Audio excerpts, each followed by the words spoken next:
Katika taarifa nyingine, jeshi la Yemen limetangaza utayari wa kujiunga na Iran wakati huu kupambana na Israel pamoja na Marekani. Jeshi la Wahouthi limetangaza kuwa liko tayari kuingilia moja kwa moja kijeshi iwapo pande nyingine zitaungana na Marekani na Israel dhidi ya Jamhuri ya Kiislamu ya Iran na mhimili wa wapambanaji. Msemaji wa jeshi hilo Jenerali Yahya Saree amesema kuwa uchokozi wa kikatili unatekelezwa na utawala hasimu wa Marekani na Israel ambazo zinalenga Jamhuri ya Kiislamu ya Iran, mhimili wa jihadi na wapiganaji pamoja na umma mzima wa Kiislamu kwa lengo la kuanzisha Israel kubwa chini ya kivuli cha mpango wa kubadilisha Mashariki ya Kati. Wahouthi wamesema kuwa muhimu kwa Marekani na Israel ni kujibu mara moja juhudi za kidiplomasia za kimataifa zinazolenga kusitisha vita dhidi ya Iran na nchi za mhimili, na imeongeza taarifa hiyo kwamba Iran kwa nidhamu wakati huu imeendelea na mapambano huku ikilipa kisasi.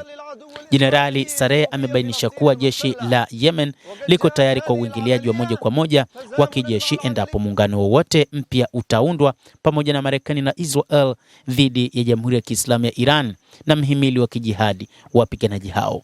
Aidha, amesema jeshi la Yemen halitoruhusu Bahari Nyekundu kutumiwa kutekeleza operesheni za uhasama za Marekani dhidi ya Iran au dhidi ya nchi yoyote ya Kiislamu. Msemaji huyo wa jeshi la Wahouthi wa Yemen ameongeza kuwa operesheni zao za kijeshi zinalenga tu maadui wawili ambao ni utawala wa Israel na Marekani kwa lengo la kuzuia mpango wa Kizayuni na hazilengi watu wa mataifa ya Kiislamu. Jenerali Saleh pia amesisitiza umuhimu wa kutekelezwa kwa makubaliano ya Gaza na kutimizwa kwa wajibu uliomo ndani yake, hasa kuhusu haki za binadamu na haki za watu wa Palestina. Hivi karibuni duru zimedokeza kuwa harakati ya Ansarullah ya Yemen iko tayari kuchukua udhibiti wa eneo la kimkakati la lango bahari la Hormuz ama Bab al-Mandeb kama sehemu ya hatua za nguvu za mapambano za kuadhibu maadui walioanzisha hujuma za kichokozi dhidi ya Iran. Kwa upande wake, Abdul Malik al-Houthi, mkuu wa kundi la wapiganaji wa Kihouthi wa Yemen, ametangaza kuwa mashambulizi ya Marekani na Israel dhidi ya Iran hayana msingi wowote.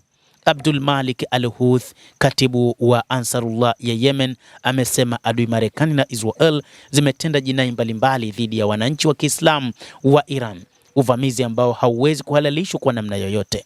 Ameongeza kuwa Wamarekani na Waisrael wanafanya njama katika eneo hilo chini ya anwani kuibadilisha Asia Magharibi na kuanzisha Israel iwe kubwa. Njama hii ya Wazayuni imelenga eneo lote la magharibi mwa Asia likiwemo bara la Arab. Sasa kuna faida gani kwa baadhi ya nchi kushirikiana na adui? Amehoji katibu mkuu huyo wa wapiganaji wa Kihouthi wa Yemen, Wahouthi. Abdul Malik al-Houthi amesisitiza kuwa hivi sasa ambapo Israel inaushambulia vikali ukanda wa Gaza, bado kuna baadhi ya tawala zinaodhalilisha Hamas na wana mapambano wote katika kupambana dhidi ya kuitetea Palestina. Mtazamaji, endelea kutufuatilia na nikusihi usisahau kulike, usisahau kucomment, kadhalika kusubscribe channel yetu hii upate habari hizi kwa mapana kupitia The World News. Mimi ni Adam Hussein, endelea kuwa nasi wakati wote, endelea kutufuatilia uyajue mengi yanayojiri duniani kupitia hapa The World News.